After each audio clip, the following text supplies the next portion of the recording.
Adjournment motion और राज्यसभा में 267 ये हम बार बार लाते गए और राज्यसभा में तो कम से कम 65 लोग रोज 267 में नोटिस देते थे, लेकिन उसको सरकार रिजेक्ट करती थी, बोलने नहीं देती थी। ये एक वहां पर स्थिति बनी।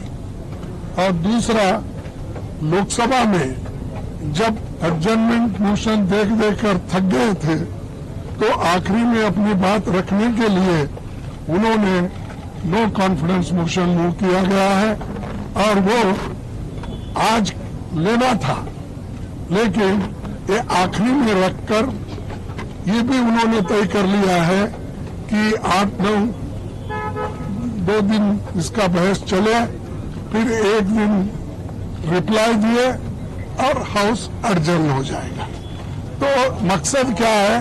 चीजों को डिस्कस करने नहीं देना, समय नहीं देना, ये एक मकसद सरकार का है। और आखिरी में वो रिप्लाई देकर चले जाएंगे। तो हम इसीलिए हम चाहते थे कि जल्द से जल्द उसको चर्चा में लाना चाहते थे, ताकि हम उसको फिर काउंटर रिप्लाई और हमारे पास जो भी इंफॉर्मेशन है वो शेयर करना चाहते। वो भी मौका हमको मिलने वाला नहीं है, ऐसा मुझे दिख रहा है। अब राज्यसभा में भी बार बार हम उठा रहे हैं, वहां पर भी यही स्थिति है, हमको बोलने नहीं दे रहे। यहां तक कि मेरे माइक को उठते ही ऑफ कर देते हैं।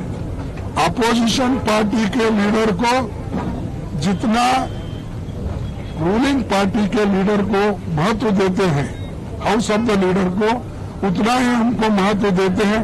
यह आश्वासन हमारे चेयरमैन साहब ने हमको दिया था, हाउस ने कहा था, लेकिन मुझे मालूम नहीं हो रहा क्यों कि हम जब उठते हैं वो तो आप बोलते हैं 2 मिनट में मेरा माइक बंद, 2 मिनट है 2 सेकंड में मेरा माइक बंद होता है।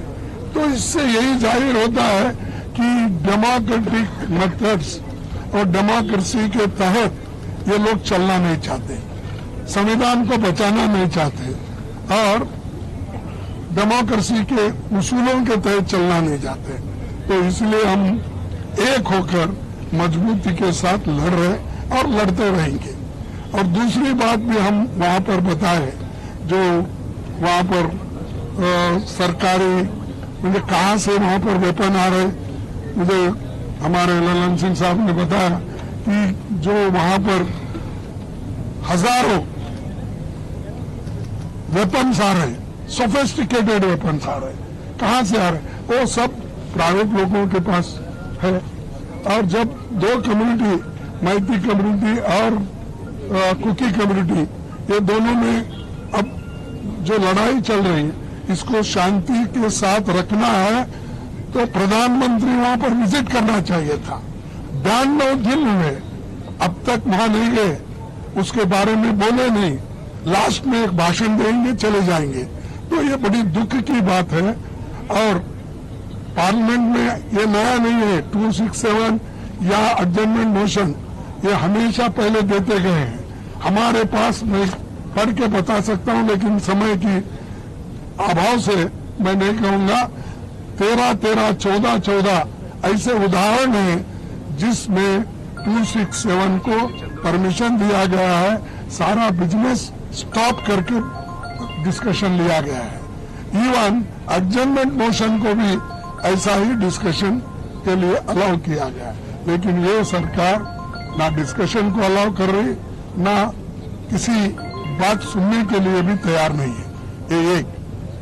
दूसरी चीज, हरियाणा में जो दंगे हो रहे हैं वो उनके आंखों के सामने, प्राइम मिनिस्टर के ऑफिस से 100 किलोमीटर भी नहीं है, उसके अंदर है, वहां पर इतनी गड़बड़ी चल रही है, लोगों को जाके मार रहे हैं।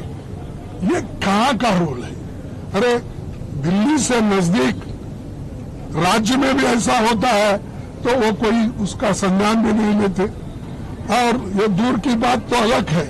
तो इसीलिए हम इस सारी चीजों को वहां पर बताएं, चाहे हरियाणा का हो, और मणिपुर का मुद्दा तो 92 डे से हम उठा रहे हैं, वो भी है।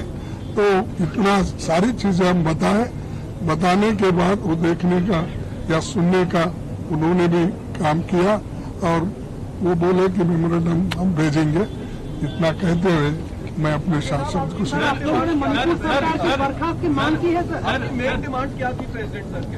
प्रेसिडेंट आप क्या? मेन डिमांड यही है कि प्रधानमंत्री वहां पर जाए या बात करे, वहां का सिचुएशन क्या है और वहां पीस लाने के लिए, शांति लाने के लिए क्या क्या कदम उठाना वो करना चाहिए और वहां के लोगों को जो राहत मिलना चाहिए वो देना चाहिए। हमसे जुड़े रहने के लिए हमारे YouTube चैनल को सब्सक्राइब करें और नई वीडियो की नोटिफिकेशन के लिए बेल आइकॉन को दबाएं।